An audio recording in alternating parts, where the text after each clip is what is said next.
Remember, the U.S. has about 2,000 troops on the ground in Syria.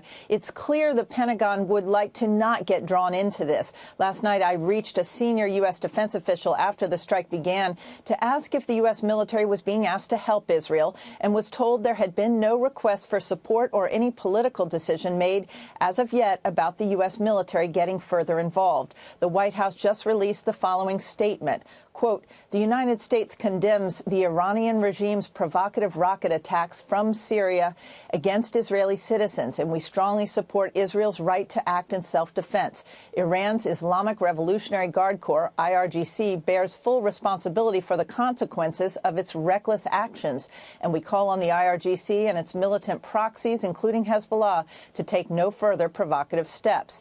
This is the largest Israeli strike in Syria since the Yom Kippur War in 1973.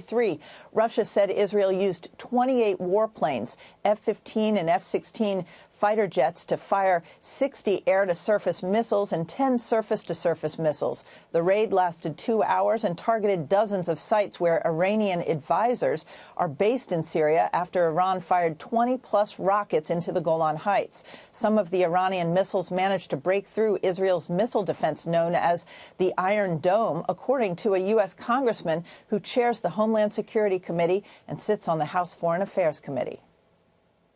Now we know that Iran is able to penetrate that Iron Dome. They fired 20 missiles. Some of them actually got through the Iron Dome. Israel responded with a very strong retaliatory response against Iran in Syria. It's important to note that Iran is in Syria. They're in Iraq. They're in Lebanon. And that's where they've taken the money from the sanctions. The Iranian strike on Israeli targets came a day after President Trump pulled out of the Iran nuclear deal, and just over 2 weeks after U.S. Central Command General Joe Votel was invited to Israel on an unusual trip, given that Israel does not fall under CENTCOM.